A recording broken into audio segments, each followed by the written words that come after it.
I'd like to welcome you to the third and final session of our policy conference on bridging the EU and Russia. And I'd also like to acknowledge the support of the European Commission's Erasmus Plus program, which has generously funded our network events. Today, we have two great panels. The first will be on migration and citizenship politics, which I'll moderate, and the second will be on the EU, Russia, and minority politics, which will be moderated by Maria Koinova. Each session will last for 55 minutes with a 5-minute break in between. And after the last session, we'll have a brief wrap up. Again, to note, we'll be recording the presentations, but not the Q&A. So with no further ado, our first panel. Our first panel is on migration and citizenship politics. We have three panelists today: Maria Koinova from the University of Warwick, Oksana Shevel from Tufts University, and Myra Waterbury from Ohio University. They'll each speak for about 8 minutes, and this will be followed by commentary from our distinguished guest, Tom Snells, the Deputy Head of Cabinet of the Commissioner for Home Affairs of the European Commission. We will have time for questions at the end, so please type your questions using the Q&A function at the bottom of your screen. And you can type your questions in at any time.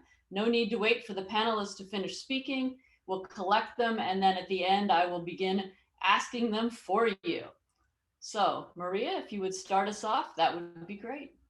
Thank you very much, Juliet, and thank you very much for everybody who has come to the conference and organized this carrying my head as an organizer as well. So my talk today is about diaspora politics and conflict processes in the context of migration politics. So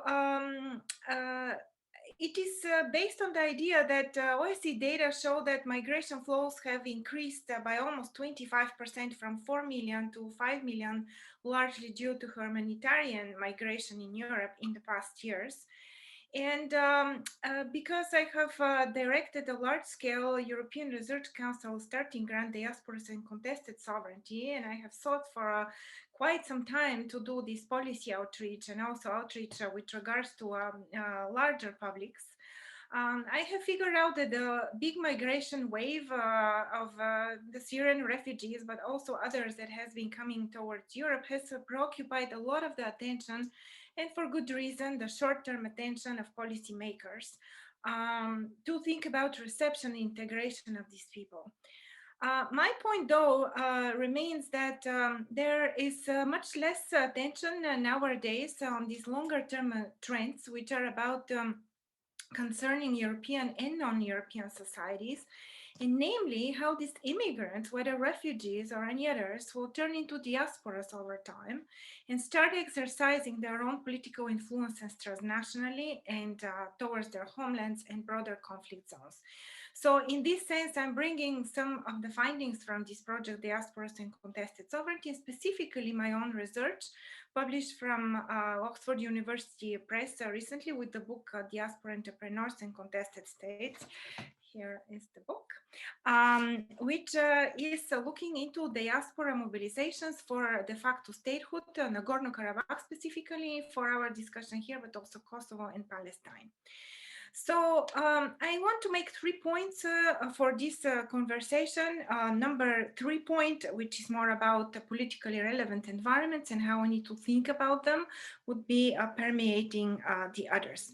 So the first point is that usually when we talk about diasporas, we have this very dichotomous view, whether diasporas are agents of conflict or agents of peace and development. My point here towards the European policymaking public is that one needs to understand better a lot of the nuances that are there in order to create new mechanisms and processes in order to engage diasporas and their agency. And the second part is that for simplicity policy-making process, but also with regard to academic statistical analysis, we quite often think about diasporas as groups, as unified monolithic blocks. While my argument, especially with the book Diaspora Entrepreneurs and Contested States, is that we need to think about their individual agency and how it interacts with the homeland government process, with hostland foreign policies, non-state actors, critical events, and others that really matter for their mobilizations. So with regard to the first point, I mean, there has been a lot of academic literature, but somehow not so much in the policy circles, apart from looking into diasporas and wrongly or rightly to a certain extent, connecting the word diaspora to people of foreign descent who have performed certain terrorist acts. So this has been one of the ways in which diaspora has come as a non-state actor on our agenda. And in the other conflict line processes that diasporas can be connected with by way of drawing fighters or radical factions, protests in these lone locations for weak and fragile states as Armenia, Bosnia, Herzegovina, Kurdish areas, Libya, Somaliland, and so on. So, and here I want to bring examples which are related to the substance of this panel. After Russia's annexation of Crimea in 2014, a variety of foreign fighters came from the diaspora, especially with regard to the secessionist conflicts in Donetsk and Luhansk. Some Russian citizens occupied senior positions among the rebels, and rank-and-file Russian fighters joined them in Ukraine. And on the other side, Ukrainians from Canada have, and other countries have also raised private funds, provided supplies to troops and even arms from the front lines, thereby bypassing official channels. And more recently, Russia started distributing passports to the populations of these secessionist regions, which is solidifying their annexation through demographic politics.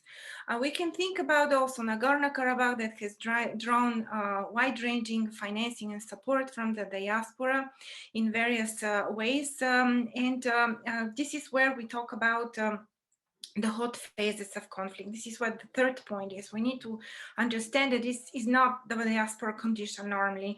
It is also quite often connected to when hot, violent events are happening somewhere else. But then another strand of scholarship is thinking, and of policymakers are thinking about diasporas as agents of development and sometimes of peacemakers. And here, to give also examples from the region, 13 to 20% of GDP per capita can be built by diaspora remittances for countries like Armenia, Moldova, or Tajikistan. Diasporas participate in investment in enterprises, diaspora bonds, institution building, tourism, philanthropic institutions, hometown associations, and many others. And I think that my colleagues Myra and Oksana are going to talk also about how these diasporas are being tapped into their potential by way of the sending states.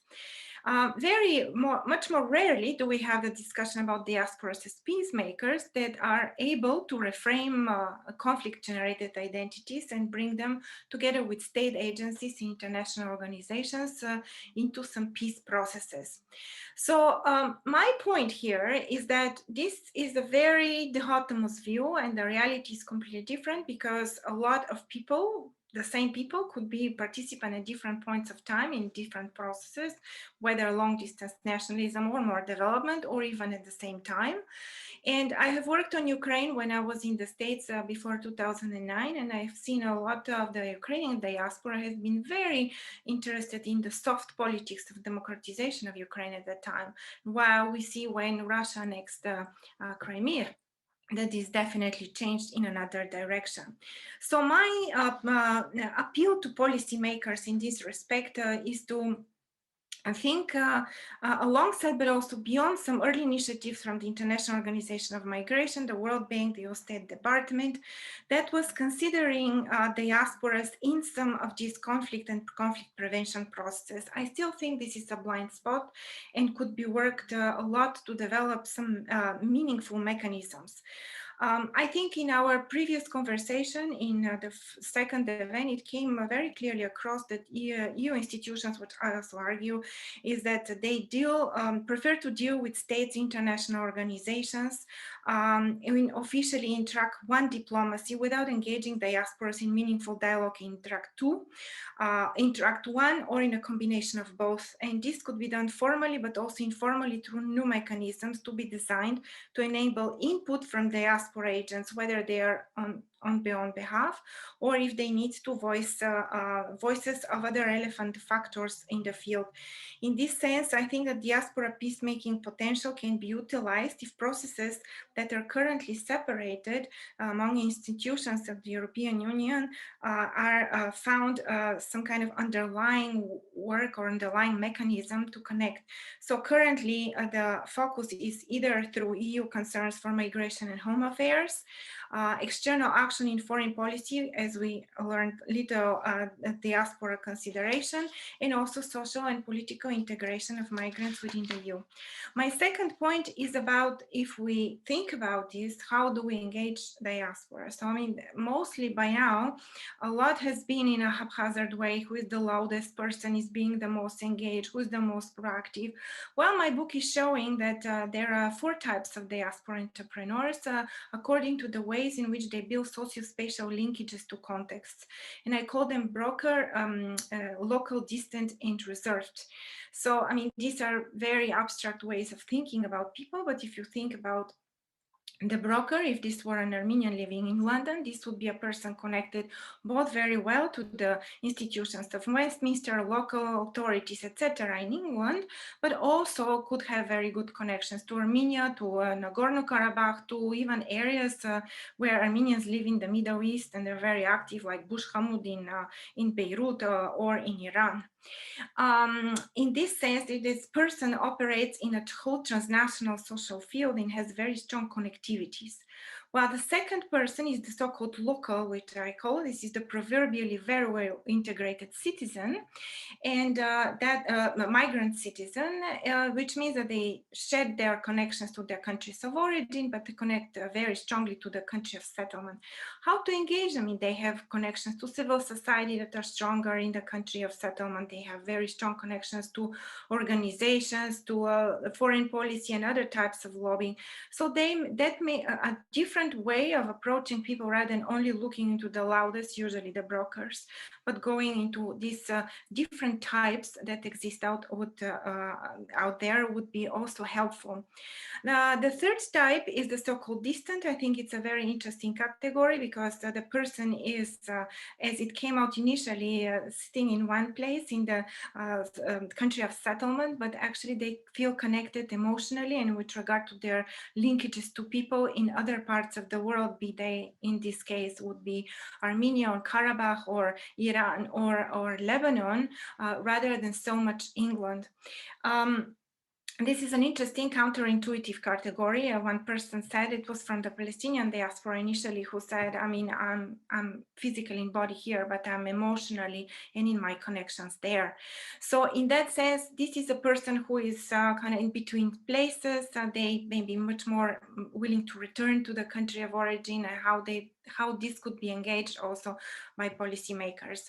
And the fourth type is the person whom I call the reserved, who is a community activist, usually in the country of settlement. It is not very strong relationships to either the hostland or the homeland and other countries, but becomes very strongly engaged in policymaking on 2 types of occasions. And the first one, when there are violent events happening elsewhere, so this is where the whole diaspora becomes really important. And the other one is when they become very active with regards to their abilities to change politics on their own. So with this, I mean, I'm kind of going to wrap up as the time is over. My big appeal to policymakers is to think about how these diaspora entrepreneurs interact with different environments of homeland governments and non-state actors and in political parties, etc., in order to behave in a certain way. So it's not that one type is the violent one and another is the peaceful one, rather than think more systematically about these comparisons. But in general, to think more about these long-term effects, about all these people who have been integrated in Europe right now, or are going to be integrated, that they will have agency, that agency will grow despite the current very sovereignty-based politics of all states. So one needs to devise meaningful mechanisms to engage this diaspora agency. So with that, I want to thank you for your attention and to pass on again to Juliette. Thanks. Thanks very much. And next up is Oksana. Thank you very much, Juliette. Thanks, Maria. That was really interesting. So I'm going to pick up and maybe even build a little bit on some of the things Maria was saying with regard to diaspora, but my specific focus, and again, my memo that was circulated before this panel was more specifically on dual citizenship. I'm going to talk about dual citizenship as well. But on the program, right, as the title is listed, citizenship rules in post-Soviet states. So the sort of specifics of dual citizenship politics is part of kind of larger issue of citizenship rules in the post-Soviet states and the politics behind these decisions. This is what I've been looking at my work. So let me just kind of situate it. And then I'll talk also about some of what I would consider important findings and implications for policy makers, including in the European Union, who might want to seek to influence citizenship rules in the post-Soviet states, including by liberalizing them, and sort of what that might take. So the bigger project that I've been working on looks at how the new states that emerged very suddenly, essentially overnight from the collapse of multi-ethnic countries, decide ultimately who is and who is not a citizen. So sort of this, I guess it is, we can say, broadly speaking, about nation building, but I find citizenship as a very useful lens because, you know, obviously we're talking about countries, if we think of, say, former Soviet Union, where everybody was Soviet citizen, Soviet passport holder on day one, and on the next day, Soviet Union dissolves, former administrative borders, which were oftentimes kind of meaningless and arbitrary, all of a sudden become state borders. And having a body of citizens, kind of a group of people in whose name the state is constituted, is a fundamental question of state building, of sort of just state existence in the age of nation states. So I find this kind of the politics of this issue really interesting and important, right? And of course, they look in my research of how these decisions have been made, specifically in the former Soviet states. One could also, you know, there is similar work done on former Yugoslavia, where again, kind of the sudden state formation, state collapse has been comparable, but my work was more specifically on the former Soviet Union, right? And then I'm also interested in how, say, this politics of citizenship, essentially how these decisions are made, whether it does or doesn't change as the states kind of mature, right? I mean, yes, there were new states 30 years ago, arguably they're not as new now, right? Like, do we see any change in the politics of these issues? And finally, which is also of great interest to me, and that's probably the most policy relevant bit of my work, is the role of international actors. I'm going to say in a few minutes how I think they have great potential to affect citizenship policymaking in the region, arguably more so than in many other regions of the world. But again, this is not always sort of automatic transfer of, say, international norms or pressures from international community, EU specifically, or, you know, international organizations more generally. And again, kind of it's important to understand domestic politics of these issues. So let me start with kind of a broader kind of message. Is one of the also 3 points I'll be making. That I would argue that the citizenship policymaking in the context of new states, post-Soviet states specifically, is in some important respects very different from citizenship policymaking in quote unquote all states, right? States that became nation states, you know, sometimes centuries ago, right? And where again, the debates about citizenship continue. But sort of what these debates are about is fundamentally very different. So we could say, again, this is somewhat generalizing, but not, I would say, completely inaccurate, that in Western Europe, primarily debates about, say, citizenship issues are about rights of relative newcomers, right? Immigrants who arrived maybe after the Second World War, their descendants, right? In some countries, it's also debate about policies towards the diaspora, right? But they're basically having sort of this more or less clear distinction between people who were already citizens, right? Nation states existed for some time. They had body of citizens. Then with immigration, globalization, newcomers come, and the question becomes how to integrate them in various ways, including politically through the granting of citizenship. Now, if we look at the post-Soviet context, that's a very different story, right? Again, this sort of sudden state formation, state collapse, yes, there are some quote unquote new immigrants, right? People who may have migrated from the developing world, sometimes on the way to Western Europe, right? Who may have settled for various reasons, or now actually some of these post-communist countries became immigration receiving countries. So there is also a question of citizenship rights and kind of politics behind these decisions for new immigrants. But primarily, I would say, especially in the first 15 or so years since the collapse of the Soviet Union, the question of citizenship rights and kind of the question who is and who is not a citizen primarily concerned former fellow citizens, former Soviet citizens. So everybody was citizen of the USSR.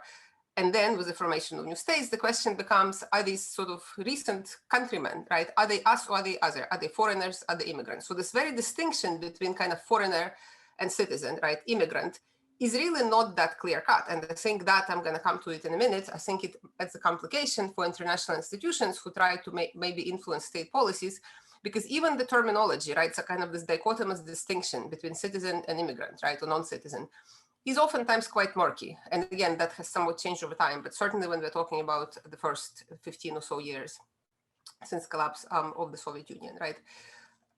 Ethnic Russians who have, who live in the Baltic countries, in Ukraine, elsewhere, right? Again, this kind of ethnic migration that was happening, ethnic mixing and unmixing in the Soviet period, right? Are these people foreigners? Are they really not, right? Like, do they have some claim to membership in the state by virtue of, say, being co-ethnic, so living there for a long time, right? These are really important questions, and a lot of politics over citizenship rules has been exactly deciding these kinds of things, right? So so what I would say are some of the really driving forces of this politics behind citizenship rules more generally, and dual citizenship specifically, that I mentioned in my memo. I'm going to briefly talk about them now.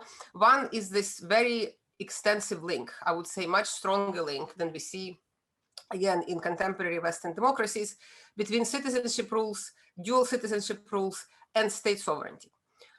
Almost without exception, sovereignty concerns were first and foremost for the citizenship policymakers in this region. Again, I read through a lot of reports of these debates in the parliament going back to the late Soviet period, and invariably political elites saw citizenship not just about rights or about, be it for minorities or co-ethnics, but really as a tool to build the state. So these kind of concerns and linkage between originally attaining, if you're thinking about late Soviet period, and ultimately safeguarding state sovereignty and rules for citizenship is very, very important. And I think whoever tries to kind of influence, both understand the process and influence these citizenship making processes in the post-Soviet region, need to be very aware that this link exists, and this link is very strong. Now, what does this mean kind of for more concrete things? For example, right, it means that, say, opposition to dual citizenship, right, again, is driven oftentimes by very specific concern that having dual citizens would somehow limit state sovereignty, potentially create fifth column, right, potentially even lead to territorial succession if we're talking dual citizenship plus compactly residing minorities. Could international institutions do something to ease these concerns, right? Are these concerns kind of the same across the region? No, but these concerns do exist.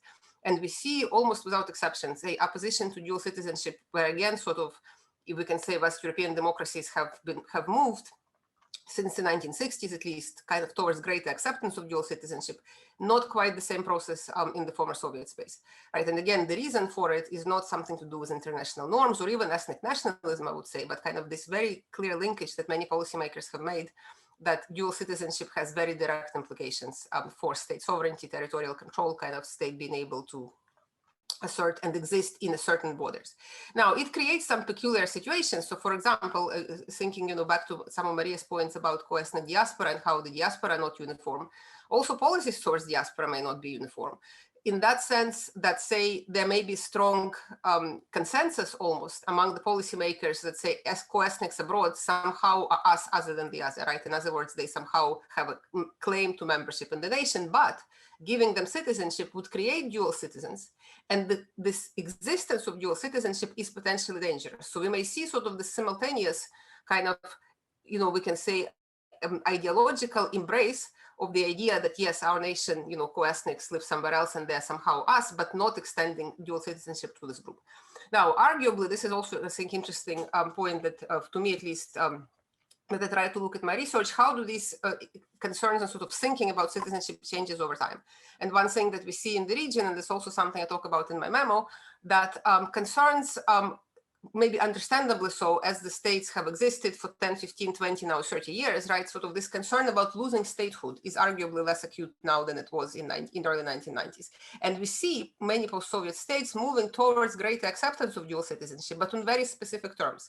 Again, it's not some sort of like universal embrace of this norm that dual citizenship in a globalized world or in a democracy or anything like that is fine and dandy and we can just do this, right? It's much more fine-tuned rules that may allow dual citizenship with certain countries, but say not with the bordering states. I mentioned some examples in my memo, right? Because again, having dual citizenship with states that you immediately border, again, arguably in the eyes of many of these elites is more dangerous, right? Or having dual citizenship with states that are sort of geopolitically have similar ideological orientation, right? We see this, for example, in Latvia. There is now kind of very similar debate going on in Ukraine to allow dual citizenship with EU/NATO member countries, right? But not with places like Russia, right? Belarus, or other countries that are sort of are not perceived as friendly, right, or as on the same page geopolitically. So that's also kind of this temporal dimension, I think, is also important. Now, let me talk a little bit, since time is short, about the role of international actors, which I think is, again, most policy relevant aspect of my work, and I think also very interesting. 2 points I want to make here. Like, one is that actually international actors, international institutions have great potential to influence citizenship policy making rules and outcomes in this region. Why? Because originally, when this policy making begins sort of in the late waning years of the Soviet period and really kind of kicks into gear in the first part of the 1990s, there is very limited domestic expertise. And international actors really act, and here I'm thinking about not just the EU, because the EU obviously was more involved with countries that were candidates for EU membership, but even countries that were not, places like Ukraine, Kazakhstan, Kyrgyzstan, the UNHCR, right, which has a mandate to reduce and prevent statelessness, Organizations for Security and Cooperation in Europe that had also things to say about what kind of citizenship policy would or wouldn't be in accordance with international law, have great potential to influence policy rules, right? Because again, there is very little expertise. These international agents are present there from the very beginning. Again, which was not the case, arguably, say, in many of the post-colonial settings, when, say, countries that decolonized in Africa, in Asia, in the 60s were also legislating citizenship rules, but kind of like by themselves, more or less, right? And here we really have this legislating going on in the shadows of essentially international institutions who do act as important actors, and they provide certain reputational incentives and so forth. But again, and here this will be maybe my last point, the ways, right, like if international institutions can actually effectively promote the policies that they seek is really not guaranteed. And here I think it's an important corrective to some of, say, the IR literature, international relations literature, that has been very optimistic about mechanisms such as, say, socialization, right? That domestic elites can be socialized by international institutions into accepting these broader international norms, in that case, particular on citizenship. I don't have time to go into detail, but I have some evidence from the countries I looked at, especially in Ukraine, where I looked at this process of negotiations between international agencies and local government on the issue of statelessness very, very closely. And you really see the limits of this socialization. So it's not, yes, the elites were receptive, yes, they were listening, but when it sort of came to things they really cared about, there is only so much,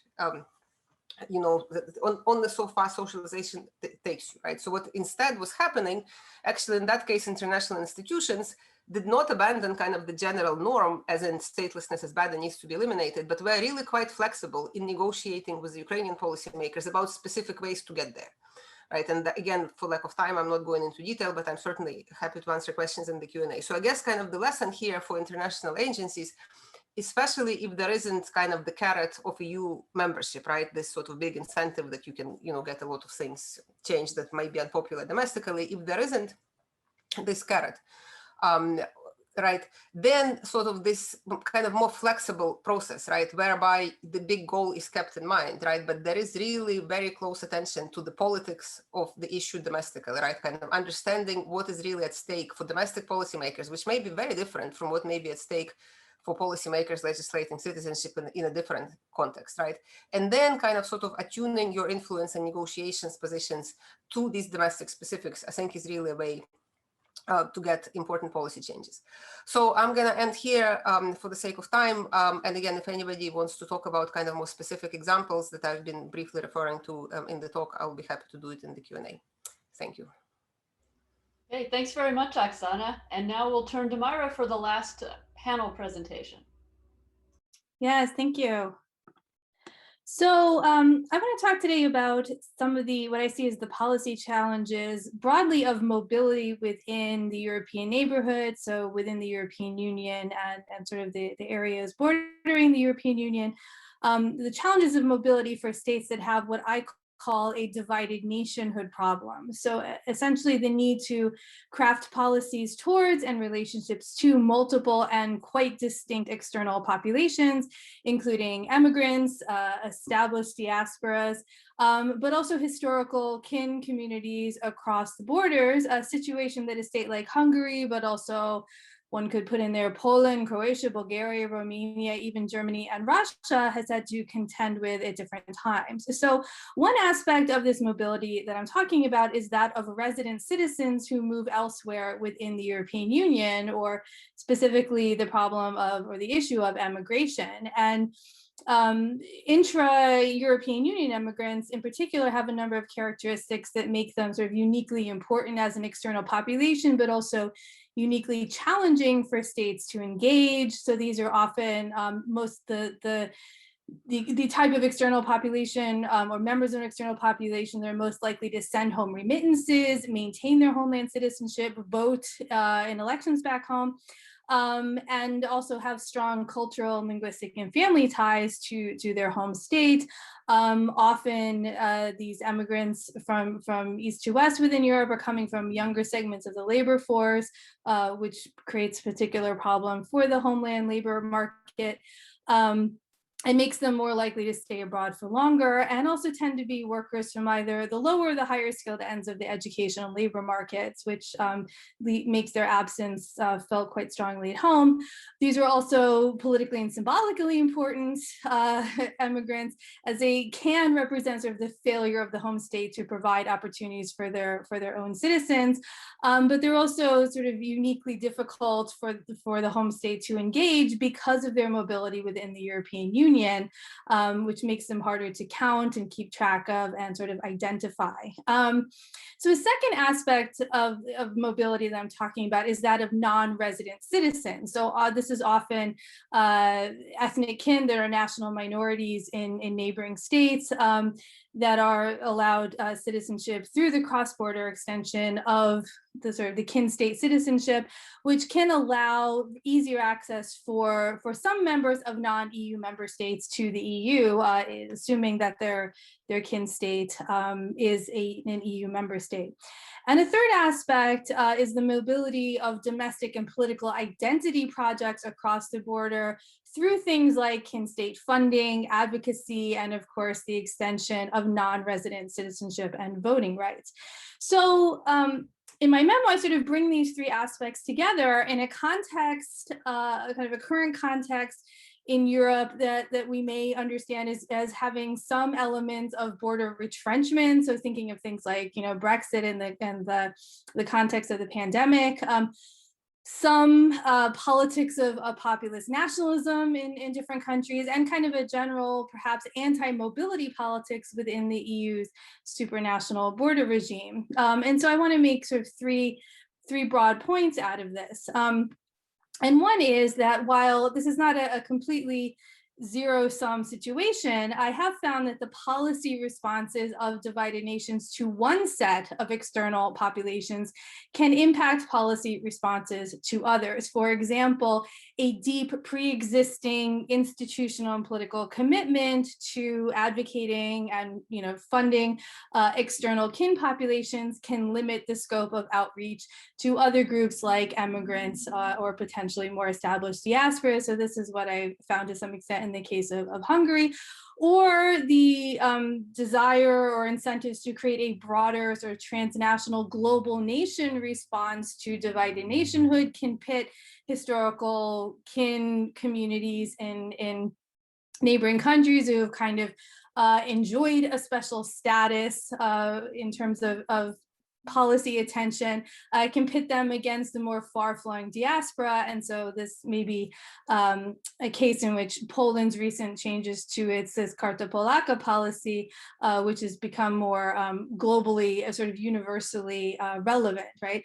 Or even I was thinking, sort of listening to Oksana's talk, Russia's passportization as prelude to military action, that kind of pattern has impacted certainly how its other policies, of sort of broader cross-border engagement are perceived. And then I would say more broadly, how external citizenship may be perceived by international actors and also by other states. And we could also, as Oksana was talking about, sort of throw in Russia's policies as impacting how a country, say like Ukraine, sees dual citizenship more broadly. So my second broad point is that the cross-border expansion of external citizenship and the politics of populist nationalism that have emerged in some divided nations have important but often contradictory impacts on policy making towards different external populations. So, for example, external citizenship and voting rights may tie cross-border populations more closely to the kin state, but also allows for increased mobility out of minority communities that can ill afford to lose many people to emigration, lest the mobilization capacity of the community be diminished. And as Krastev and others have argued, demographic shifts can lead to an increased sort of politics of instability and insecurity in both sort of majority cultures, but also I would argue in sort of minority communities as well. In addition, a populist rhetoric of protecting the people against internal and external threats may or may not include immigrants who have chosen to leave home. So are they still part of the people, or are they more suspect based on their decision to leave? So how does a state advocate for their migrants abroad when it also engages in its own anti-migrant policies? Who protects those who leave from the anti-migrant politics of other states when their own home state seeks to downplay immigration or to sort of demonize migration more broadly? And third, I suggest that the broader European pathways to addressing some of the challenges of divided nationhood may be breaking down somewhat or in transition.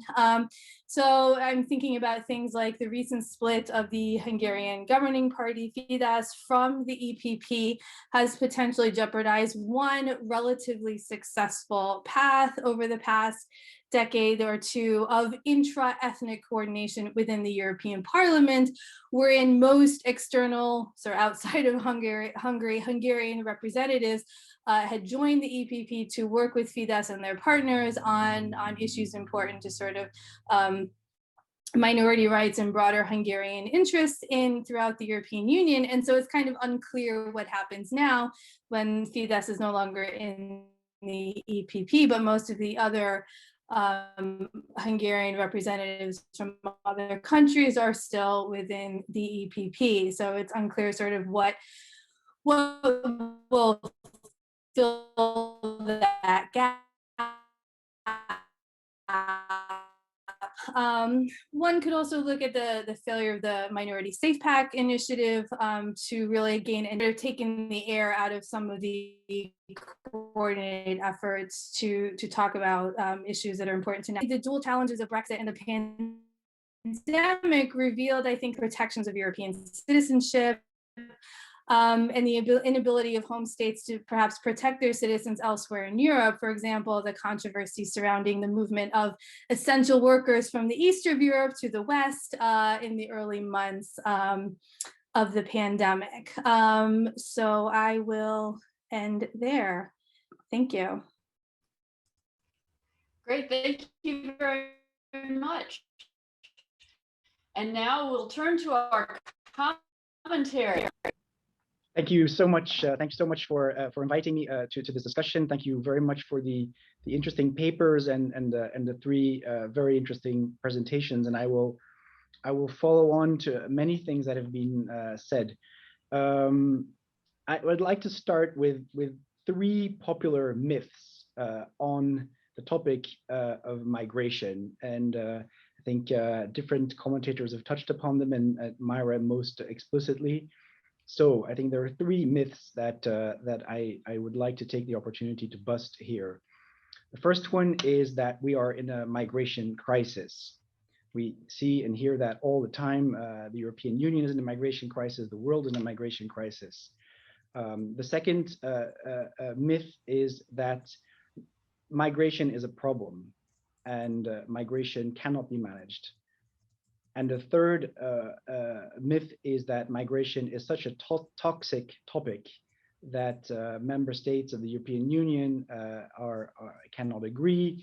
Also, on the other side of the Atlantic, that different parties can't agree. So let me turn to the first one: migration crisis. It is true, and this is, I think, the daily job that we have together with the member states. It is true that many migrants are in a crisis situation. Even yesterday, in between Spain and Morocco, there are people in need. Not so long ago in the Mediterranean, issues of search and rescue. But we do not have a migration crisis at this moment in time. If we simply look at the facts and figures, last year we had 120 irregular arrivals in the European Union, 120,000. In 2015, we had 1.8 million irregular arrivals. So I think to say that today we are still in a migration crisis is not correct, and the facts do not support that. And that is why we have come forward with a new pact on migration and asylum in September to use this opportunity, this window of opportunity, which is a narrow one, but it is there to codify a European asylum and migration policy at this moment in time. Second one, migration is a problem. It is not manageable. We have to stop immigration. I heard a couple of days ago. Now, also here, if we just look at the numbers, in I think the last year that I have numbers about is 2019. In the European Union, the member states gave 3 million residence permits to newcomers in the European Union. 3 million. Compared to that, I think 300,000 people in need of international protection, i.e. asylum seekers, were granted protection. So 3 million migrants, 300,000 asylum seekers, that's also a proportion of 10. And from that, there were 20 to 25,000 people that were in need of international protection that were resettled directly from third countries to the member states. So the lesson of that is that we have a system that works relatively well for very large numbers of people, and migration is a normal fact of life. It has been there forever, and it will stay with us forever. And I would disagree with the assertion that migration is not manageable or a problem, because the numbers show that this is indeed not the case.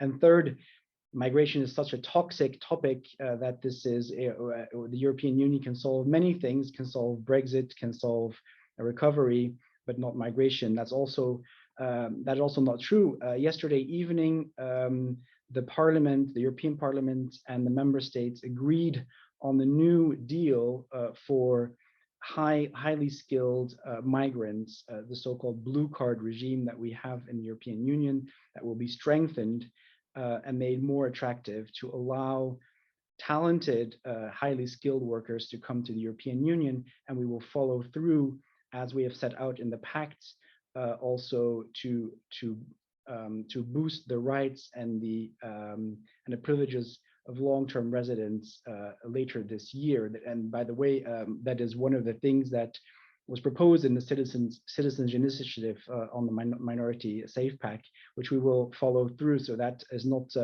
we have not rejected that, we will have embraced that, and we will come forward also with proposals for talent partnerships with third countries, because we need to bridge, of course, the European Union and our partners outside.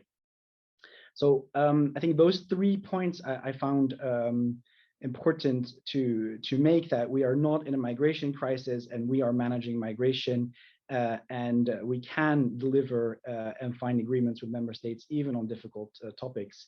But I will not shy away from the fact that we do have a lot of work still ahead of us to manage this in a good way, and to give legal protection of those that are in need of international protection, and to offer legal pathways that are safe both for labor migrants and for refugees going forward.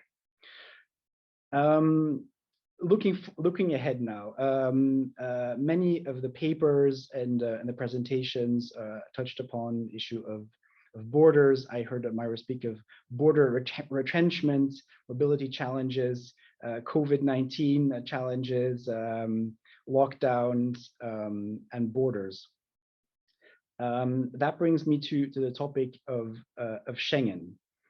The Schengen Agreement was concluded 35 years ago on a boat in the Moselle, close to Luxembourg, close to France, and close to Germany, in actually a little piece of the river that is a condominium where 5 member states decided to abolish border checks. They did not decide to abolish borders, but they at least decided to abolish border checks.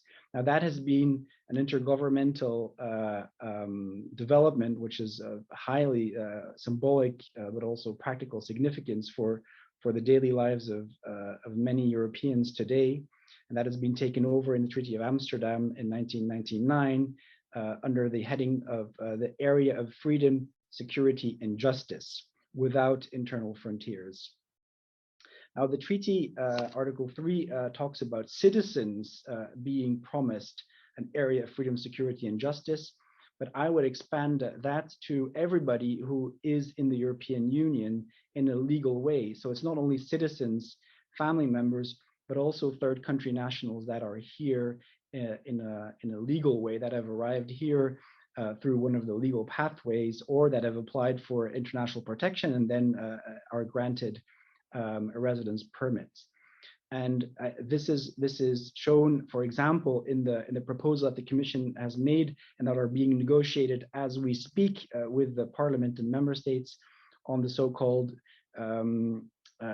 digital green certificate, or the COVID-19 certificate, which would be an entitlement, a right, not only of citizens, but everybody who is legally in the European Union, to be granted a digital COVID certificate that shows first and foremost vaccination, but also recovery or a negative test.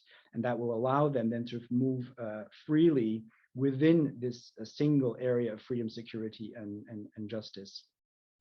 And so in 2 or 3 weeks time, the European Commission will come forward with a strategy on the future of Schengen. And I think there are many ways of looking at this. It's about some people say it's about abolishing borders and so on. Actually, I think from my perspective, the Schengen Agreement, and then through the Treaty on European Union, has actually created a new border. It hasn't abolished a border. Many people pass by borders. I pass by 5 different borders every day if I have the opportunity to go to work. Every year in the European Union, in the Schengen area, there are 1.3 billion border crossings, internal border crossings. So what Schengen has done, what the treaty has done, is they give the right to move across the internal border without being checked or asked for your passport. The border is still there, but it has become much less relevant. What has been created is a common European external border, which deserves protection, not only for security reasons or immigration reasons, but also for health reasons, as we have seen. And I think here the challenge is not to stop people, but to allow people to go very smoothly, very safely across borders, which is needed not only for economic reasons, but also for social reasons. And the last thing I'd like to just put on the table and looking forward as one of the challenges ahead is, how does this translate all of this borders and checks and so on? How does this translate in the digital world? And the digital world is renowned for having no borders. but still citizens and residents, Europeans, world citizens deserve also protection online against violence, against abuse, against crime.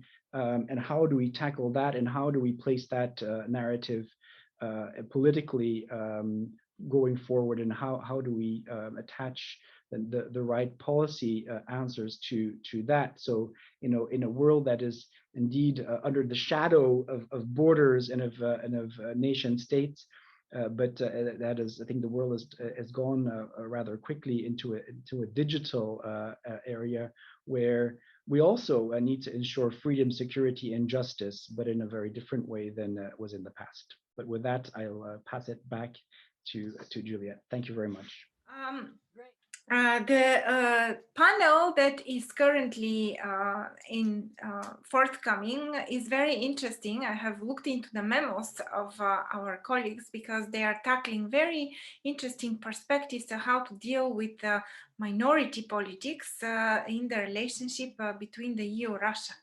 So without further ado, I want to pass the word to Zsuzsa Shergo, who will who will give her presentation. Please, Zsuzsa. Thank you very much, Maria. Can you hear me well? I hear you. Okay. So I will be speaking about the problem of what I call alienated Russian-speaking minorities caught between the EU and Russia. So I have studied the politics around Russian-speaking minorities in the Baltics for about a decade, and also in the context of questions about persistent minorities that are not just structurally disadvantaged in nation states like all other minorities, but are also caught between states in the sense that they live in home states that pursue majoritarian nation building, and kin states across the border that also pursue nation building. In the EU framework, minorities that are in that condition, caught between two nation building projects, have benefited from European integration. Cross-border interactions, cultural, social interactions became normalized, in many ways routinized. The way no one is concerned about a German speaker living in Austria, say in Salzburg, going to a theater performance in Munich. It also became okay for a Hungarian speaker in Oradea in Romania to go to a theater someplace across the border in Hungary. However, minority populations whose kin states are outside of the EU are facing a very different set of challenges. And Russian speakers in the Baltic states represent special cases in this category, because the Russian kin state is not only outside the EU, but it also positions itself as its geopolitical challenger. I'm not going to go into a lot of detail about this because I'm assuming that everyone here knows that the model Russia advances as a model of government challenges the pluralist values of democratic government for which the European Union stands. And Russian support for anti-EU leaders, autocratic leaders, and parties outside its borders is a source of major concern for those that are committed to pluralist democracy. In 2014, the Russian annexation of Crimea and the support for secessionists in Eastern Ukraine demonstrated that Russia is ready to combine hard and soft power in pursuit of a larger regional agenda. And since 2014, the security concerns in the Baltic states about the presence of Russian-speaking minorities has really increased.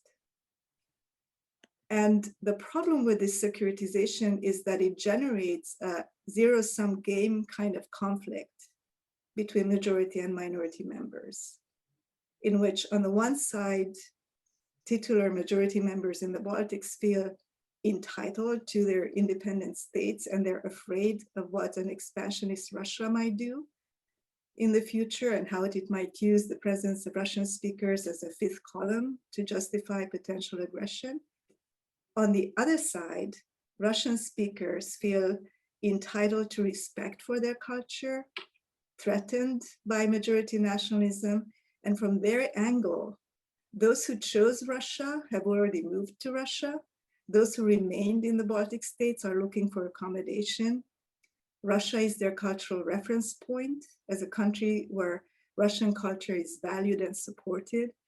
And there is no agreement among Russian speakers about whether Russia's involvement is helpful, what of it is helpful or not. And I know that Kristina Kallas will be talking about this. There are intra-minority divisions over the question that have deepened after 2014. But what's important to know is that Russian speakers have remained overwhelmingly pro-EU. There is research about this.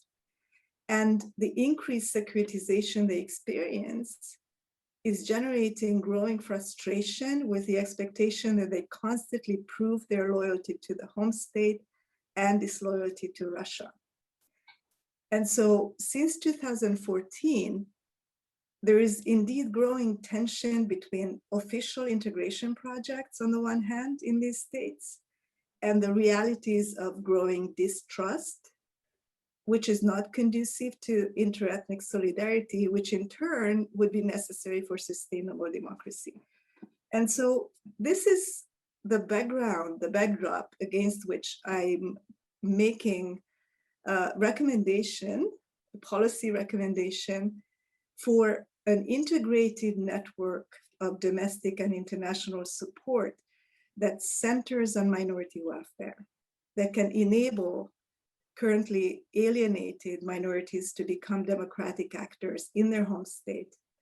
And also in the case of Russian speakers in the Baltics, that can enable them to become constructive participants in EU-Russia relations.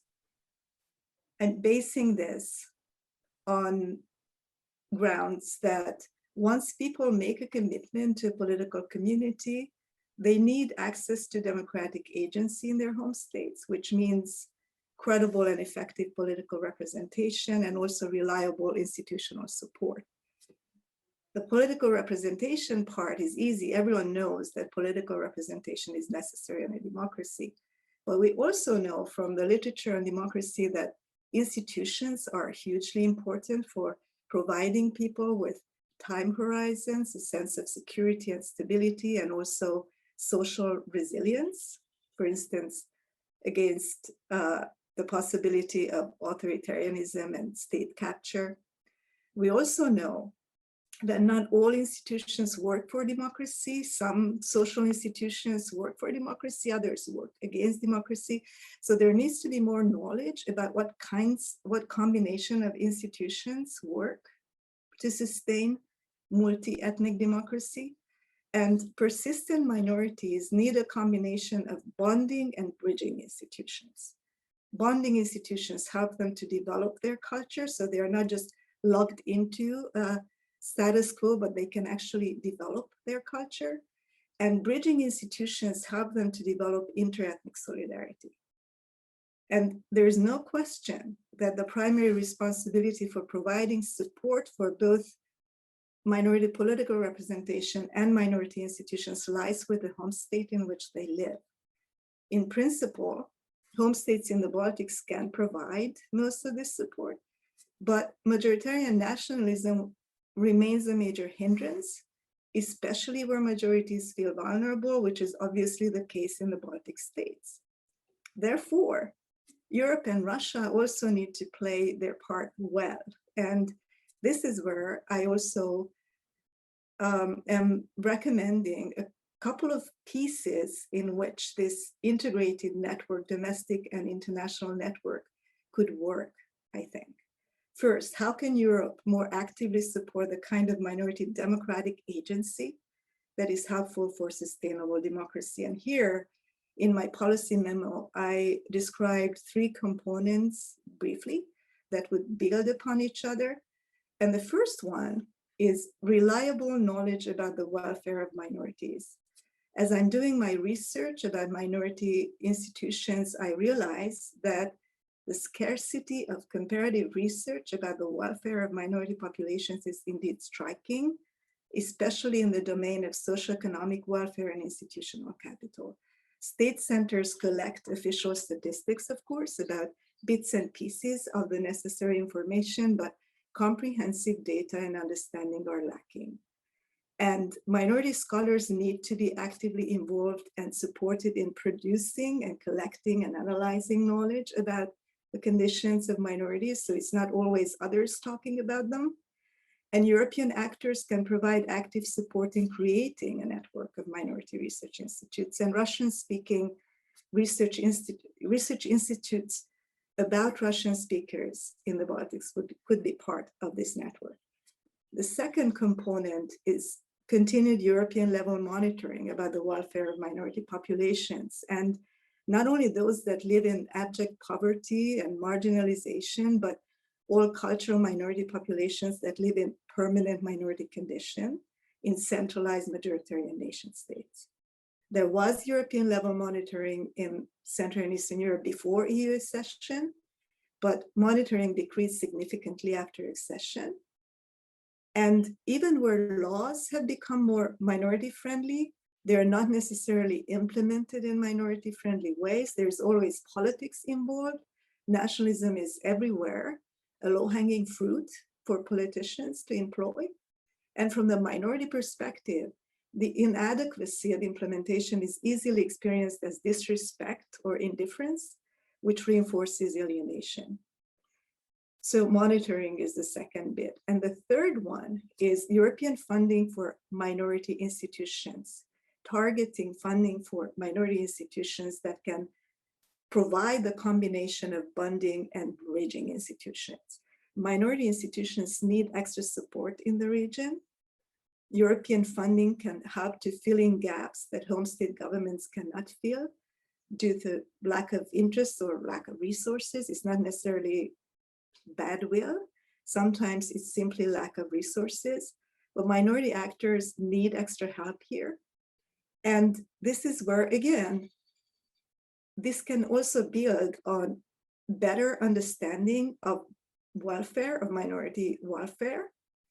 Minority actors, scholars, actively engaged in creating that, and also consulting with a transnational body of European minority representatives, possibly, that can make decisions in a transparent way about funding. And so funding for Russian-speaking institutions could be part of this network. And then the other bit, the second side of it, which is not Europe but Russia, is that it would be significant for Russian kin state actors to prioritize the welfare of Russian-speaking minorities over geopolitics. I know it's easier said than done, but it's important for kin state actors to understand that involvement is indeed a double-edged sword. Some forms of it are helpful, some are detrimental to the welfare of minorities in the home states in which they live. Cultural reinforcement is helpful in many ways because it's difficult to provide the kind of cultural support and plurality for minority populations in a home state simply due to the condition of scarcity. It's harder to achieve the kind of quality and pluralism in arts and literature and all that many minority members are seeking, including Russian speakers in the Baltics. So in that sense, cross-border cultural exchanges, cultural reinforcement are valuable resources, but some forms of kin state engagement are simply damaging to the welfare of minorities. Even where there is no direct political involvement by a kin state government that is trying to build external political clientele, manipulative messaging through kin state media undermines minorities' ability to develop democratic agency and actually thrive in a culture that might be different from the mainstream kin state culture, nonetheless, culturally in kinship with it. And so regarding Russian-speaking minorities, there's also a third component that I mentioned in my policy memo, And I'd like to mention that it follows up on what Maria Koinova talked about when she talked about diasporas as peacemakers, that Russian-speaking minority actors can actually help to soften the conflict between the EU and Russia. And in my memo, what I emphasized about this is that minority actors are constant negotiators and balancers. That's the only way they can achieve anything in a persistent minority condition in majoritarian democracies. And so minority political experiences can also position minority actors to take on roles as regional bridge makers between the EU and external actors, and between the EU and Russia. Russian-speaking minority actors can play such a role, but only in an environment in which Russian-speaking minorities are not securitized in their home states as fifth columns of Russia, but seen as ordinary people who are interested in cultivating and developing Russian culture. They gain democratic agency in their home states and are supported in maintaining both bonding and bridging institutions, including institutions that can help with dialogue between the EU and Russia.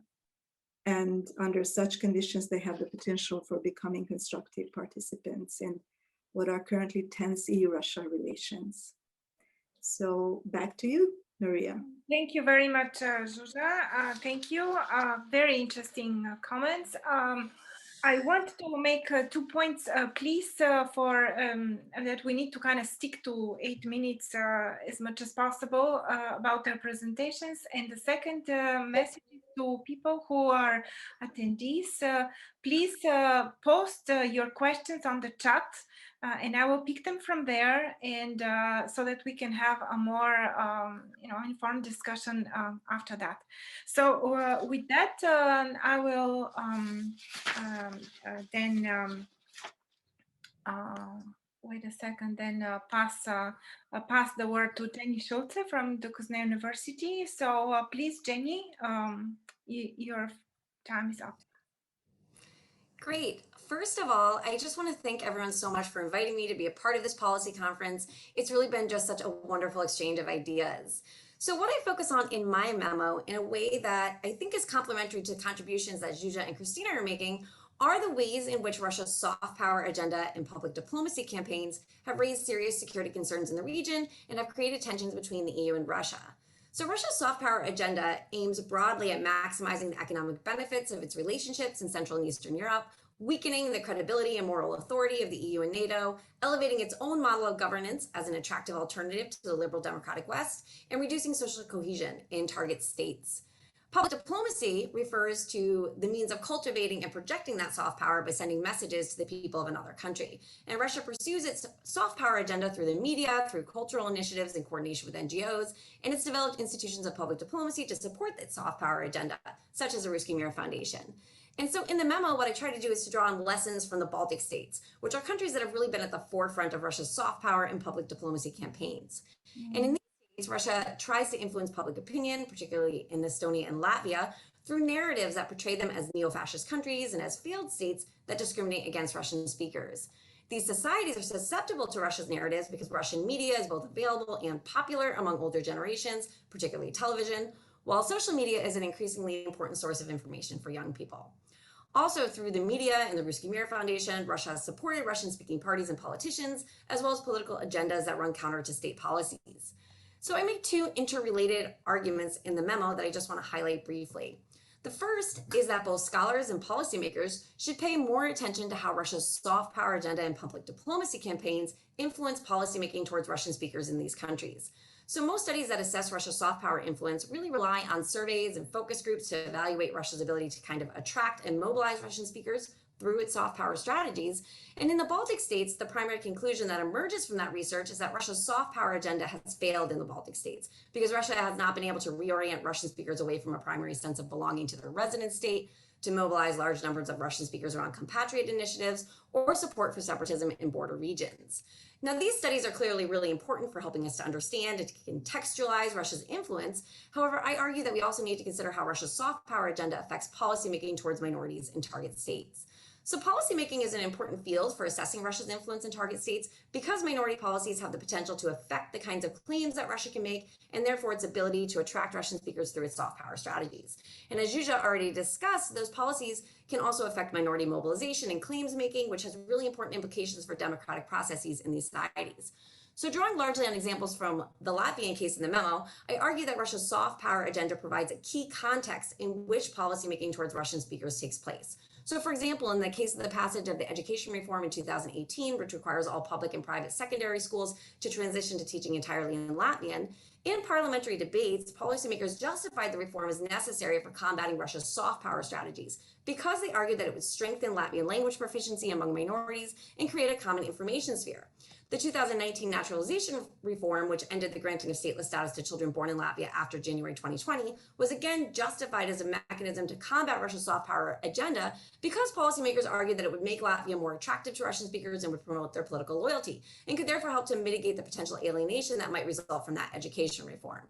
At the same time, nationalizing MPs used securitizing frames that highlighted the connections between Russian speakers and Russia to defeat proposals for more inclusionary reforms that would have extended to all Russian speakers born in Latvia after 1991. So the point here is that treating the policymaking process as a category of analysis really draws our attention to how policymakers can appropriate Russia's soft power strategies to influence policy debates and policy outcomes in significant ways. And as these examples demonstrate, Russia's soft power strategies have been used to justify more inclusionary and exclusionary policies towards Russian speakers in Latvia. And there are, of course, examples in Estonia as well. So why does any of that matter?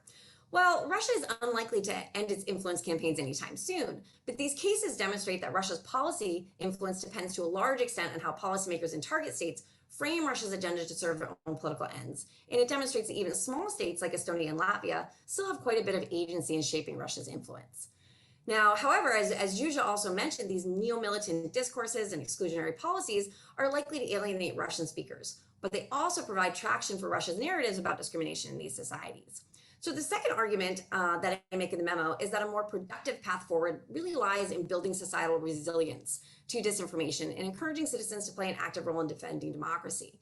And in this way, I think my recommendations are complementary to Zsuzsa's calls for creating mechanisms to increase societal resilience. And again, I think the Baltic states are really instructive for other societies. All three Baltic states have periodically banned Russian media for knowingly disseminating false information, but those measures have only been partially effective, and bans are also somewhat controversial in these societies. So Estonia went a step further and created its own state-owned Russian language station in 2015, and recent integration monitoring has demonstrated that viewership of ETV Plus has been increasing. I think another useful model for other states is in the volunteer armies of Baltic elves who seek to counter Russian narratives and the work of Russian trolls. And there are a lot of different citizen initiatives, including the Estonian Defense League, which is kind of a volunteer security force that has run a blog, propostop.org, which identifies disinformation. There's also recognition among Baltic elites that combating Russia's media influence is going to depend, at least in part, on increasing media literacy through education programs aimed at various sectors of society. And I would argue that efforts that focus on encouraging societal resilience to disinformation are likely to be more effective than policies aimed at restricting the participation of those who are perceived as pro-Russian or disloyal. Now, of course, the West also has an important role to play here, not only in detecting and informing the public about Russia's disinformation campaigns, but also in sending its own clear messages to these audiences about the benefits of membership in Western organizations and the importance of NATO forward presence in both the Baltic states and Poland. So countering Russian disinformation is going to require that European institutions devote a significant budget and a designated staff to such efforts.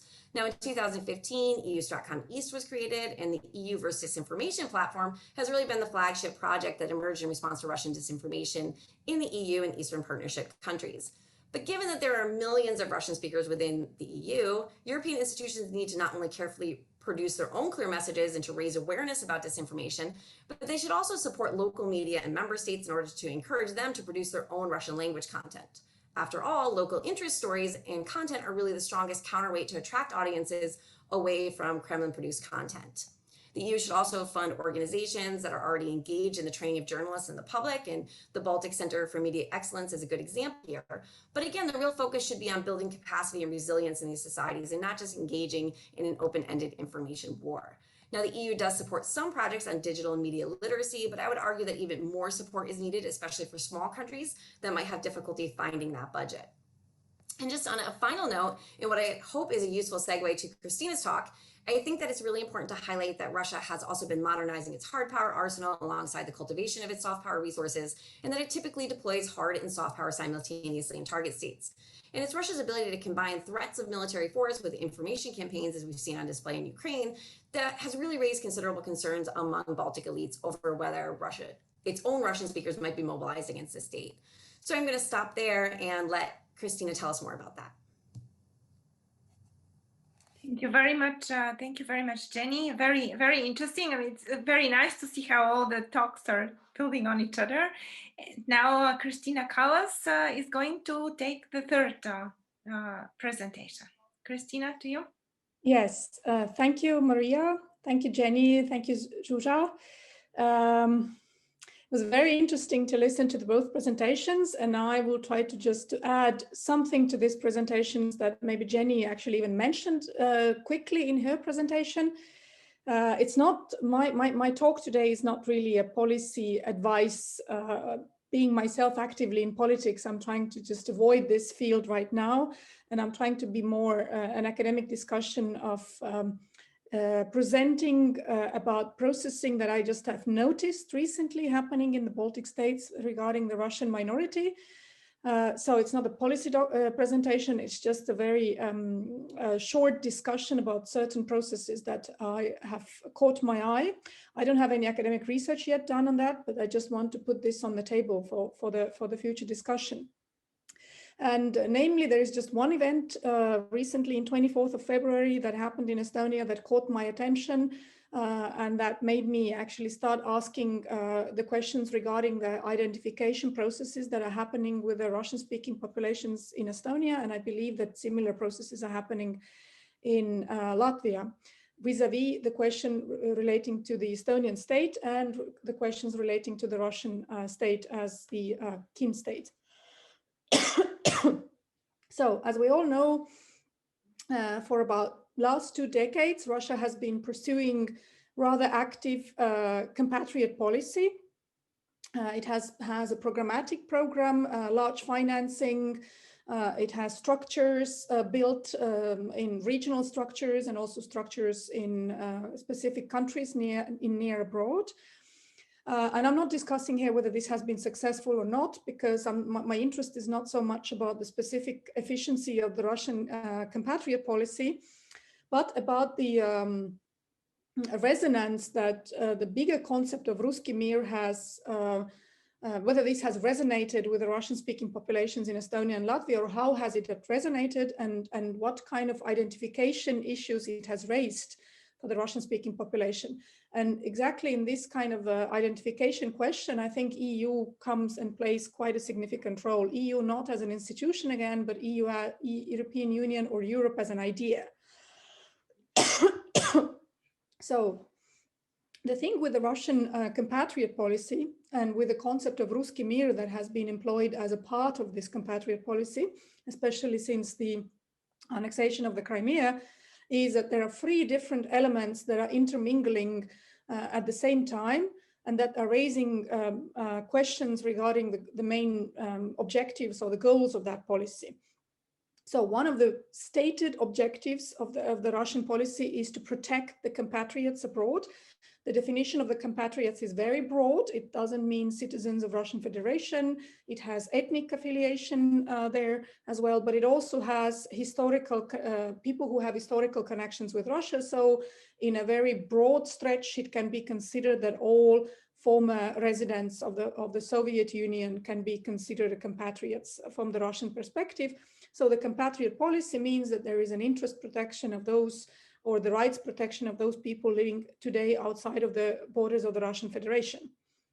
But interestingly, this compatriot protection program, or the policy, has very quickly, with the rise of to the power of Vladimir Putin, very quickly has also entered lots of foreign policy and military strategy documents in Russia.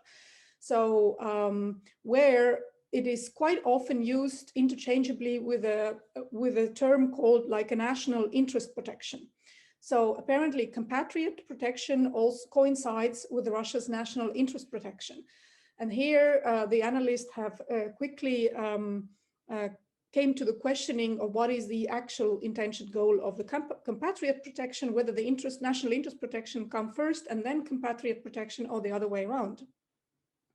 And with the relationship with the situation between Russia and Ukraine starting to go very conflictual 2013, and then eventual annexation of the Crimea, a new aspect of the Russian compatriot policy entered the discussion, especially in Russia, and also President Vladimir Putin has been using this term, which is the term of the divided nation, calling Russia a divided nation, basically a nation that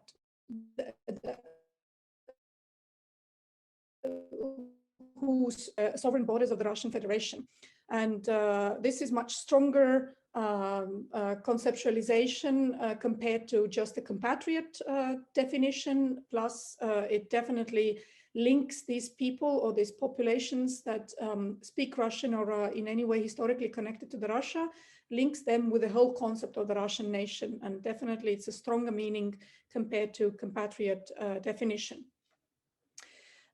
So when two decades ago, Russia entered into this active compatriot policy phase and developing it up to the point where Russia was identifying 25 million people living with a Russian descent living abroad as members of the Russian big nation.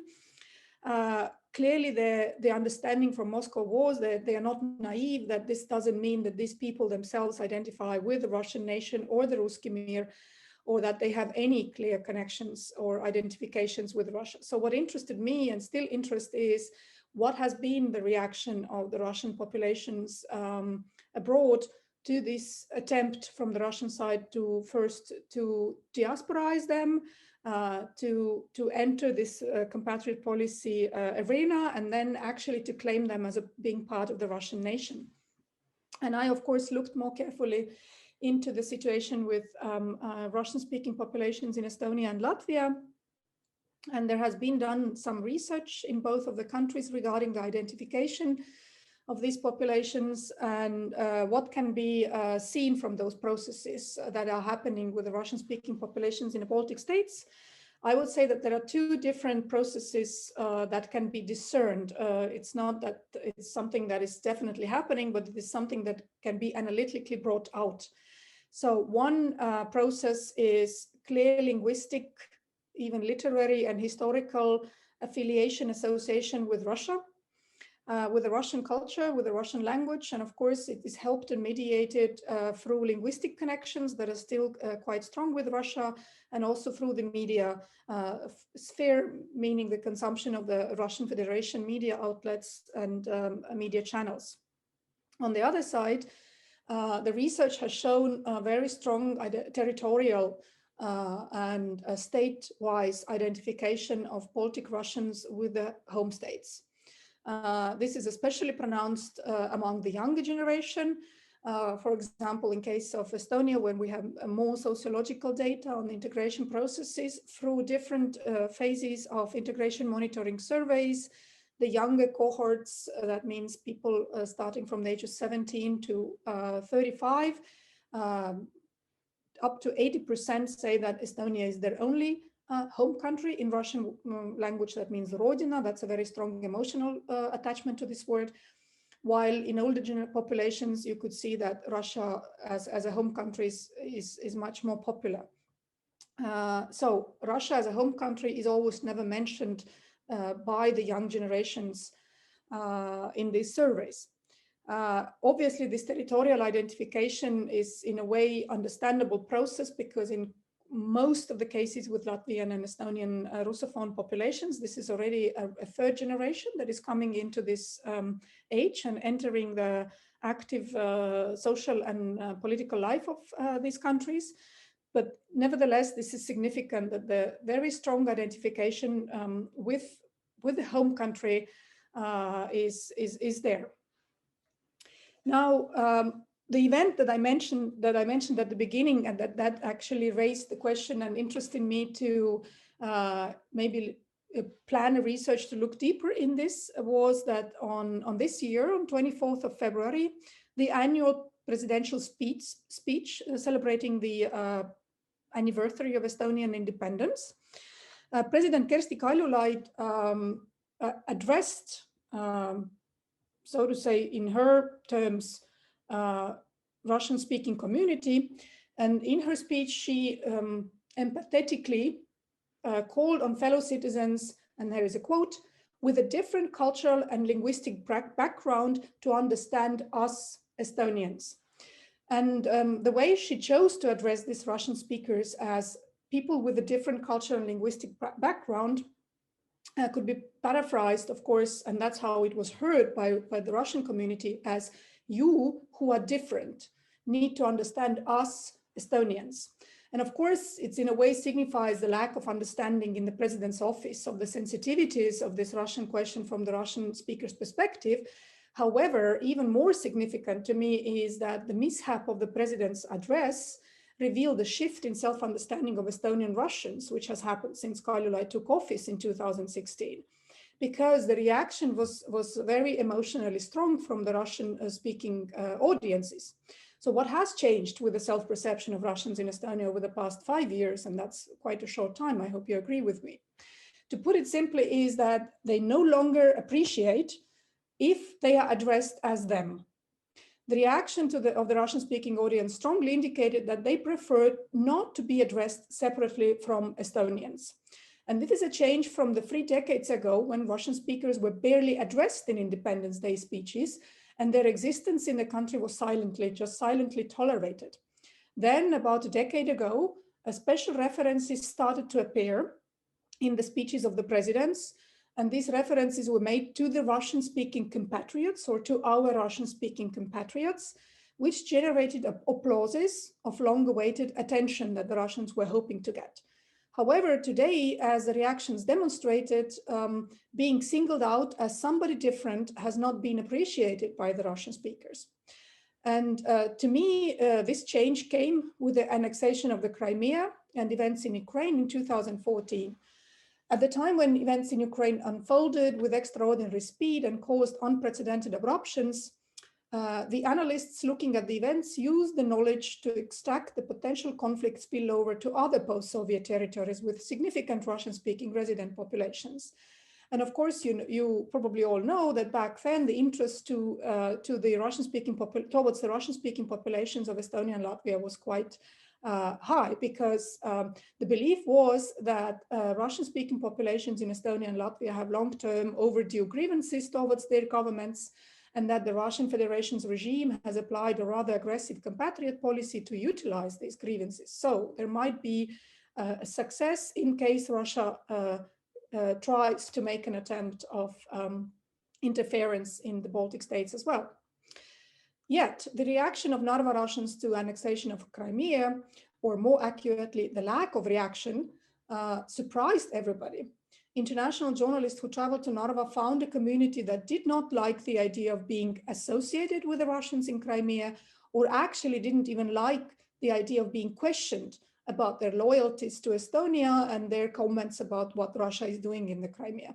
They clearly felt uncomfortable, and they felt uncomfortable for 2 different reasons. One reason was that criticizing Russia was uncomfortable, but the other reason was that they felt extremely uncomfortable being put in a position that they have to demonstrate their loyalty to Estonia, which they by that time, as I would interpret this, would have taken already for granted. And they did not talk about, did not want to talk about it because it would mean drawing attention to a group in need of special attention, and they wanted to be left alone to continue working and raising their families and not to deal with the questions of loyalties and conflicts. So the message they sent was rather clear: leave us alone. Estonia is not Ukraine, Narva is not Crimea, and we are not Russians, the ones you want us to compare with. So this events that unfolded in Crimea and the reaction how Russians in Estonia reacted to the special attentions they were given from international audiences, plus the reaction how the Russian community in Estonia reacted to this president's speech mishap, let me call it that, signifies me something that I would like to, in my near future, maybe go and look deeper into. But right now, I just put this question in the air, saying that to me, there are clear indicators that there is a identificational change happening with the Russian populations, and being singled out as somebody different from Estonians or in need of different attention is not any much appreciated to the extent that this need was asked for, this attention was asked for even just 10 years ago. What does it mean to different integration policies and also the security question, whether the Russian minority is a security threat to the Baltic states? I think that, you know, we as an academics, we can never say any conclusive conclusions here, because there are too many unpredictable events and factors that can happen, but the risks are significantly lower if you consider these kind of identifying markers that I just mentioned in my presentation today. So thank you. Thank you very much, Christina, for a really nice view on the Russian minority in Estonia. So now we have the word. We need to pass the word to our distinguished speaker and commentator, Marina Kaljurand, who is a member of the European Parliament from the group of the Progressive Alliance of Socialists and Democrats, for a commentary on the memos and the presentations and what she thinks on all of these subjects that we discussed today. So Marina, the floor is yours. Thank you, Maria. Like others, I'd like to say that I'm really happy to participate in this discussion.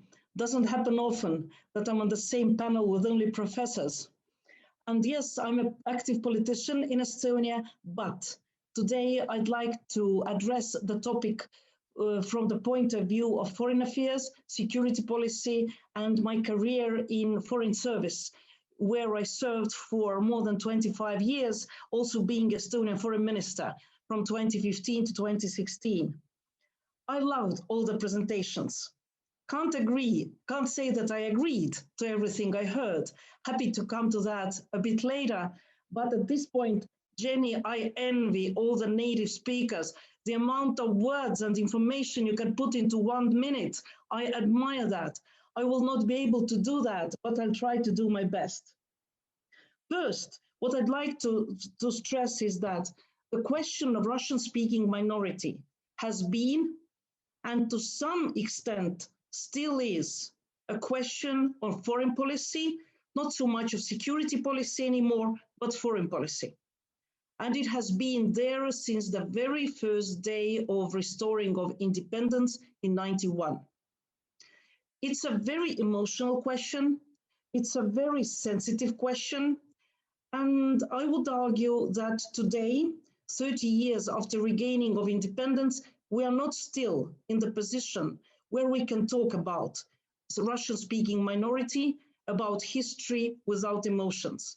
I think a generation has to go, my generation has to die, and the younger generation will be able to do that very objectively without the burden of their past.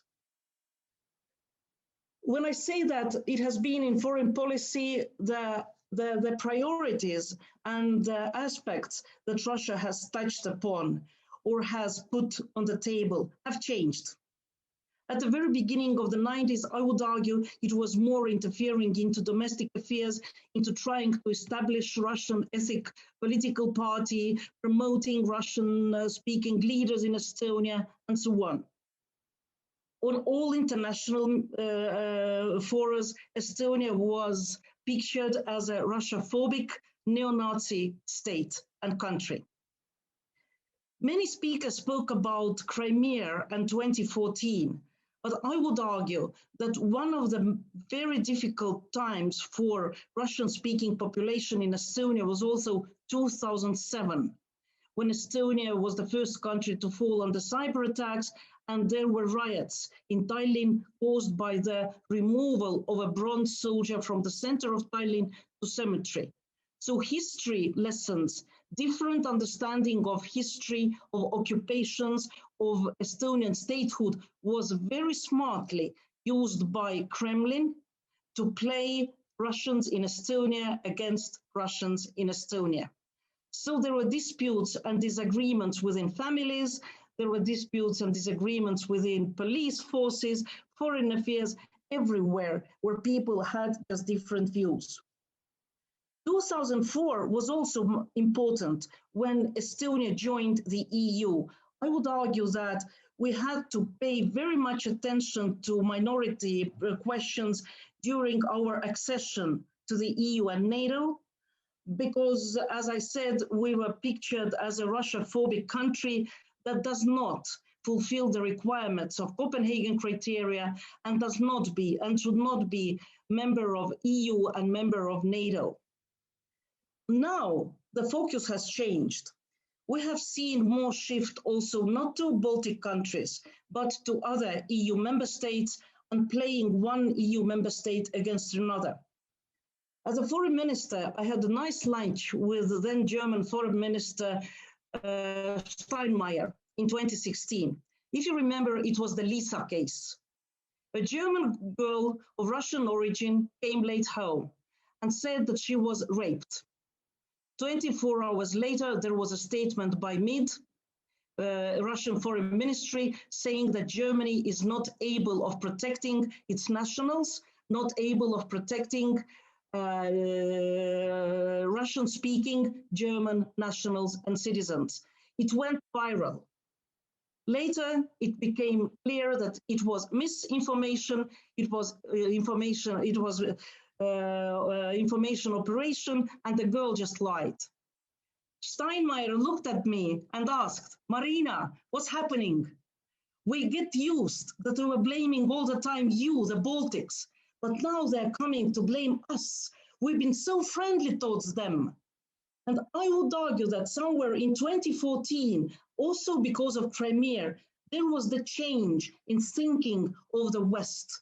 So it's not only the Eastern Europe, it's not only the Baltics where minority and human rights issues can be used by Russian soft power, also the West. That's why, Jenny, I'm happy you mentioned the East Stratcom task force in your report, but there's also the Center of Excellence in Riga. There is also the Hybrid Center in Helsinki. So there are now more and more means and methods to tackle this disinformation. And just my final remark on my experience. 2007, I was Estonian ambassador to Russia. Yeah? I'm a Russian speaker. I'm a fourth generation Russian living in Estonia. And I was asking for 1 minute on program Vremya, 3 sentences. We respect everybody who fought Nazis. We removed the soldier, bronze soldier, with all honors to military cemetery. Please do not interfere into our domestic affairs. Estonia is an independent state. I never got it. I was invited to several talk shows where I was promised to get some 5 minutes in the end, never got it. So that's why how the information operation works towards West, towards us, but also towards its own citizens. I call it brainwashing, and it's still happening in Russia. Now to the papers. Kristina, I will not pay much attention to your papers because, well, I know your position so well, but maybe just my remark. I agree very much with everything you said. And I think that it was not only mishap, but it was a huge mistake during the presidential speech, because she was building trust, she was building bridges. She even took her office to Narva, and then, unfortunately, agree. But I would argue that besides Crimea, another point was 2007, which divided our Russian-speaking population, where people started thinking more about who they are, where do they belong, and which values they cherish.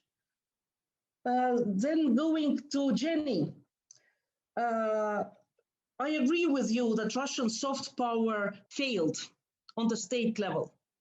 Russian soft power has influence on internal political developments. I would argue that one of the political parties still in Estonia, Center Party, still plays very well minority rights and is saying one things to Russian speakers and completely different things to Estonian speakers. And they have been the kind of an angel about the Russian-speaking minority who will change the world, who will put Russian as the second official language, who will grant citizenship to everybody. So yes, it has been used internally in Estonian politics, but I would argue time is over, not so effective anymore. And new trends, what I also see with our Russian-speaking population, it will be interesting to hear from academia, they tend to support more and more far right. Even if they consider themselves minorities in Estonia, they support far right if the far right goes against others. Others being any migrants, anybody who's coming. Estonia is ours, even if Russian is our mother tongue. We don't want others to be in our country. And here they're so aligned with far right, which is really disturbing for me. And Zsuzsa, many things I completely do not agree with your conclusions. First of all, I think that the monitoring, like it was as the OSCE monitoring at the beginning of the 90s, mid-90s, it's over. We have monitoring mechanisms within the EU, Article 7, for example, the same mechanisms we're using for Poland and Hungary. We will evaluate all EU member states, and I think that's a good mechanism that should be used. OSCE, well, I think OSCE is yesterday. It was important at some point, but they have done their work. After Crimea, was it a real threat, a security threat, that Narva might be the next one? I would say no. Yes, it was very often discussed in academic circles. The heading was very often, is Narva the next? Academics gathered together and exchanged their views and understandings. For policymakers, for somebody who was then also foreign minister, it wasn't. The breaking point is Estonia belonging to NATO, EU, so simple. That's the reason why Narva will never be the next Crimea, and Russia understands it perfectly. International motive, I said. And Russia as the cultural focal point. As I said, I'm Russian speaker, yeah? Post-generation Russian living in Estonia. We have so different levels. We have so different segments. The Estonia's population changed so much during the Soviet time. If you don't want it called occupation, whatever, during the Soviet time, I call it occupation.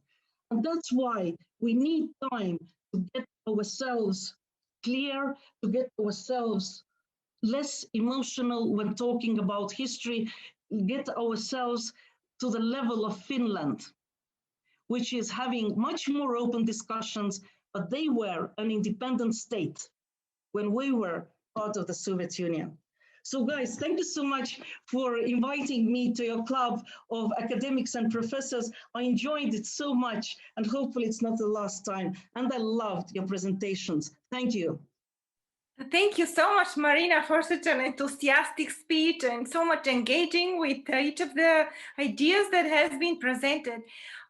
Truly appreciate your participation in our conference. And I truly hope that we wouldn't be in this last conversation right now. Thanks again to the European Commission for funding the entire multi-year program of the BEAR Network. And I wanted to note that this policy conference series has been the second of 2 capstone events for our network's activities. And these are events that have been designed to bring BEAR academics and EU and Russian policymakers together in dialogue on key issues. So the first policy conference, some of you may remember, many of you probably don't know, actually took place in Moscow in September of 2019 and was organized by network member Yulia Nikitina at MGIMO.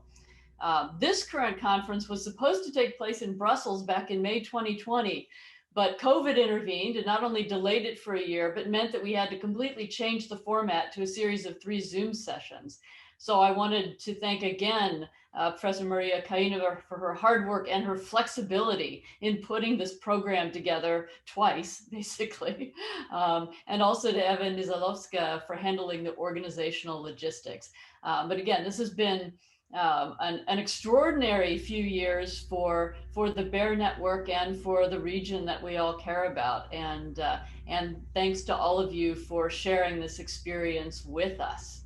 And now I'll turn it over to Magdalena. Thank you.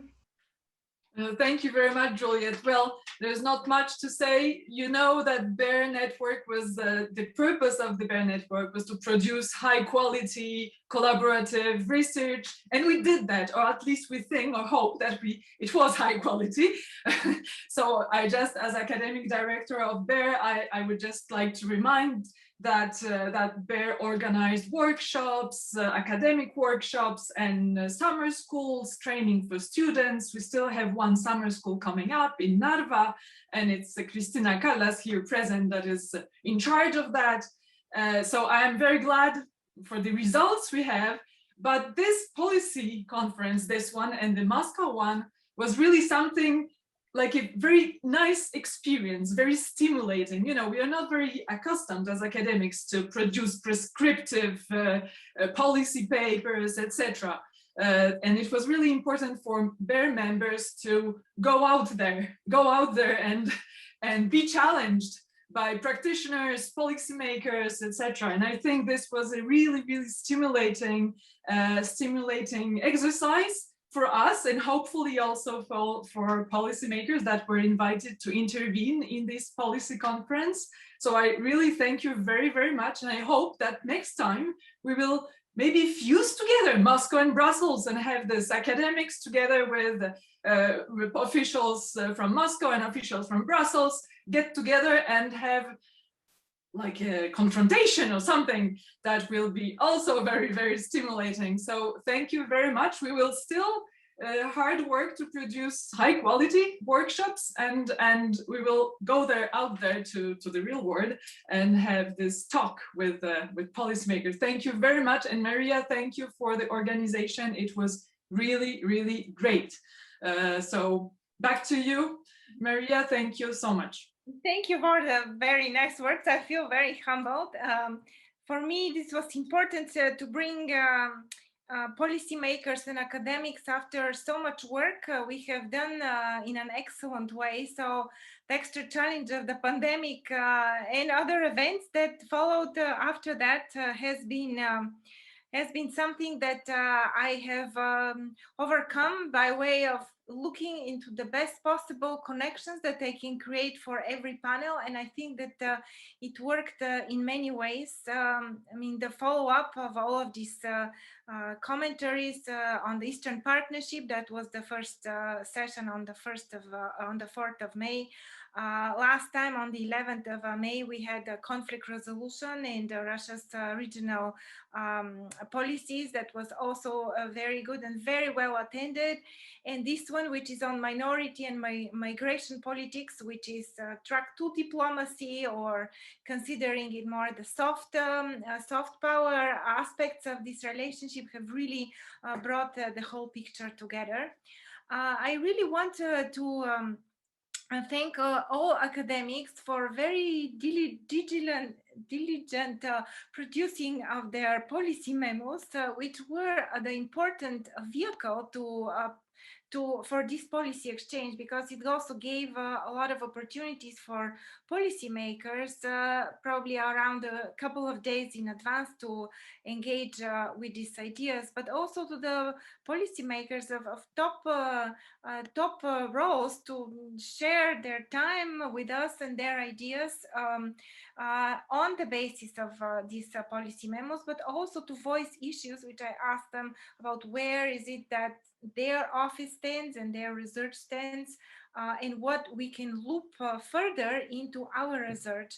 And I, for example, keep with me from this conference many things, and but one of them is how to think about a variety of multi-tiered politics, right? Which sometimes we look into this like locked up space between the EU and Russia, and it becomes much more multi-tiered, searching for more informal channels, engaging different actors policymakers thinking about the resolution of de facto states dynamics that have been really problematic. But also this panel brought very nicely also the idea about this mobility and immobility whilst one is in a minority situation, but with several identities, and how is this tackled by way of both Russia and the EU, but also how is it thought about by way of policymakers. The recordings of these events will be available online, as well as the policy memos. So everybody who is a part of our conversation today is welcome to go and see them, but also to invite people who are part of this larger community of people interested in this part of the world, to read them, to watch them, to engage with any of the speakers, to contact me. They need or Juliet or Magdalena, so that we can first facilitate a dialogue and search for new opportunities for both research, but also policy engagement. And with that, I want to say thank you for everybody for attending. We are only 1 minute over time, so which is very good. So I wish you all the best. Stay in touch and produce excellent research and policy so that we can continue talking and seeking to improve relationships in the world. Bye-bye. All the best. Bye. Thanks, everyone. Thank you.